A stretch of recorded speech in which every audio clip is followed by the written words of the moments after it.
Hi అండి, welcome to our channel. ఇవాల్టి వీడియోలో తమిళనాడు, కేరళలో ఎంతో ఫేమస్ అయిన బ్రేక్ఫాస్ట్ ఇడియప్పం చేసుకుందాం. ఇది బ్రేక్ఫాస్ట్గానే కాదు, నైట్ డిన్నర్గా కూడా చేసుకోవచ్చు. చాలా బాగుంటుంది. 2-3 స్టెప్స్లో ఈ ఇడియప్పం ఎలా చేసేయాలో సింపుల్గా చూపించేస్తాను. రెండీకి స్టార్ట్ చేద్దాం. ముందుగా ఒక గిన్నెలోకి 1 గ్లాస్ వాటర్ వేసుకుని బాగా మరిగించుకోవాలి. ఆ మరిగిన వాటర్లో 1 కప్పు చిన్న సైజు మిల్ మేకర్ వేసుకుంటున్నాను. మీరు కావాలంటే పెద్ద సైజు కూడా వేసుకొని ఒక పావుగంట పాటు నానబెట్టుకోవాలి.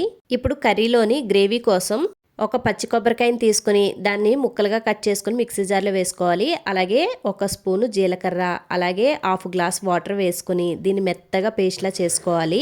ఇప్పుడు ఆ కొబ్బరి పేస్ట్ని పక్కన పెట్టేసుకోండి. ఇప్పుడు పొయ్యి మీద 1 కుక్కర్ గిన్నె పెట్టుకుని దానిలో 2 స్పూన్ల ఆయిల్ వేసుకోవాలి.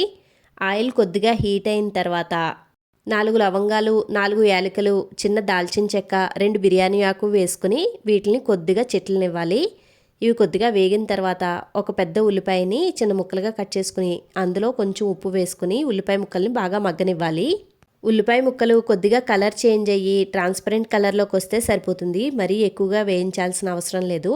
ఇలా వచ్చిన తర్వాత కొద్దిగా అల్లం వెల్లుల్లి పేస్ట్ వేసుకుని పచ్చివాసన పోయేంత వరకు వేయించుకోవాలి.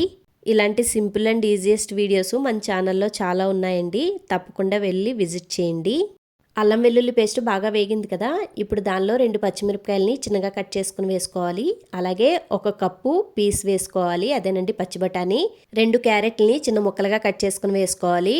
అలాగే మనం ముందుగా నానబెట్టుకున్న మిల్ మేకర్ని వాటర్ అంతా పిండేసి దానిలో వేసేసుకోవాలి. అలాగే 2 టొమాటాలని పెద్ద ముక్కలుగా కట్ చేసుకుని వేసుకుని వీటన్నిటిని ఒక్కసారి బాగా కలుపుకోవాలి. ఇప్పుడు దానిలో చిటికెడు పసుపు, 2 స్పూన్ల కారం, 1/2 స్పూను గరం మసాలా, అలాగే మనం ముందుగా చేసి పెట్టుకున్న కొబ్బరి పేస్ట్ని కూడా వేసేసుకొని ముక్కలన్నిటికీ బాగా పట్టేంత వరకు కలుపుకోండి. ఇప్పుడు ఈ ముక్కల్లో 1 గ్లాసు వాటర్ పోసుకొని ఒక్కసారి కలిపేసుకొని దీనిలో మీ రుచికి సరిపడా ఉప్పును కూడా యాడ్ చేసుకొని ఇంకొకసారి కలిపేసుకొని కుక్కర్ మూత పెట్టుకుని 2 విజిల్స్ రానివ్వాలి. ఈ ఇడియప్పం కొబ్బరి వేసిన కర్రీస్తో కానీ, లేదు అంటే మంచి స్పైసీ మసాలా కర్రీతో కానీ, లేదు అంటే సాంబార్తో కానీ చాలా టేస్టీగా ఉంటుంది. ఒక పక్కన కర్రీ అయ్యేలోపు ఇడియప్పం రెడీ చేసుకుందాము. నేను 1.5 గ్లాసు వాటర్ పోసుకుంటున్నాను ఒక గిన్నెలో. దానిలో కొంచెం ఉప్పు, అలాగే 1 స్పూను నెయ్యి కూడా వేసుకుంటున్నాను. పిండి ముద్దలాగా అయిపోకుండా ఉంటుంది. ఇప్పుడు ఈ వాటర్ని స్టవ్ మీద పెట్టి బాగా మరిగించుకోవాలి. మరిగించుకున్న వాటర్ని పక్కకు దింపేసుకుని ఒక ప్లేట్లోకి 1.5 గ్లాసు వాటర్ పోసాం కదా, అలాగే 1.5 గ్లాసు వరిపిండి తీసుకోవాలి. మీరు ఎంత పిండి అయితే తీసుకుంటున్నారో అన్నీ ఈక్వల్గా వాటర్ కూడా మరిగించుకోవాలి. మరిగించిన వాటర్ని పిండిలో కొద్ది కొద్దిగా వేసుకుంటూ కలుపుకోవాలి. కొన్నిసార్లు మనం ఉండ్రాలకి అవి చేసినప్పుడు పిండి పెడతాం కదా, అదే తీరులో ఇది కూడా అలానే చేసుకోవచ్చు. పిండి కొద్దిగా వేడి చల్లారిన తర్వాత ఎక్కడ ఉండలు లేకుండా ఇలాగ మొత్తం కలుపుకోవాలి. ఈ పిండి ముద్ద ఆరిపోకుండా ఉండడానికి వీలైతే తడిగుడ్డ వేసుకోండి. ఇప్పుడు ఇడియప్పం వత్తడానికని జంతికలు గొట్టం ఉంటుంది కదా, దానిలో చిన్న రంధ్రాలు ఉన్నది తీసుకొని ఆ ప్లేట్ని ఇలా ఫిక్స్ చేసేసుకోవాలి. ఇప్పుడు జంతికలు గొట్టానికి కొద్దిగా నెయ్యి రాసుకోవాలి. ఎందుకంటే పిండి అంటుకుపోకుండా ఫ్రీగా వస్తుందన్నమాట మనం ఒత్తేటప్పుడు. ఇప్పుడు ఒక చిన్న పిండి ముద్దను తీసుకొని ఆ జంతికలు గొట్టంలో పెట్టేసుకొని మనం రెగ్యులర్గా జంతికలు ఎలాగైతే ఒత్తుతామో సేమ్ అదే విధంగా ఒత్తుకోవాలి. ఇప్పుడు ఇడ్లీ రేకులు తీసుకొని వాటికి కొద్దిగా నెయ్యి కానీ ఆయిల్ కానీ రాసుకోవాలి. ఎందుకంటే ఉడికిన తర్వాత అవి ఫ్రీగా అంటుకుపోకుండా వచ్చేస్తాయి. ఇప్పుడు నెయ్యి రాసుకున్న రేకులకి మనం కారపూస జంతికలు ఎలాగైతే ఒత్తుతామో సేమ్ అదే విధంగా ఇడ్లీ రేకుల పైన ఒత్తుకోవాలి. ఇలా అన్ని రేకులకి కూడా ఆయిల్ కానీ నెయ్యి కానీ రాసుకొని అన్నిటికీ ఇలా ఒత్తేసుకోవడమే.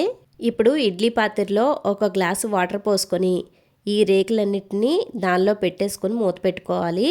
ఇప్పుడు స్టవ్ మీద పెట్టుకొని 10 నిమిషాల పాటు ఉడికించుకున్నారంటే హెల్తీ అయిన టేస్టీ ఇడియప్పం రెడీ అయిపోతుంది. ఇప్పుడు మనం కూర అనేది పక్కన పెట్టుకున్నాం కదా, అది ప్రెషర్ పోయింది. ఇదిగోండి కుక్కర్ మూత తీసి చూసుకుంటే కూర అనేది చక్కగా దగ్గరికి వచ్చి బాగా ఉడికిందండి. చూడండి, దగ్గరికంటే చాలా చక్కగా ఉడికింది. ఫైనల్గా మన మిల్ మేకర్ కొబ్బరికాయ కర్రీ అయితే రెడీ అయిపోయింది ఇడియప్పంలోకి. ఇప్పుడు ఇడియప్పం కూడా మూత తీసి చూసుకుందాము. వావ్, ఇది కూడా చాలా బాగా ఉడికిపోయిందండి.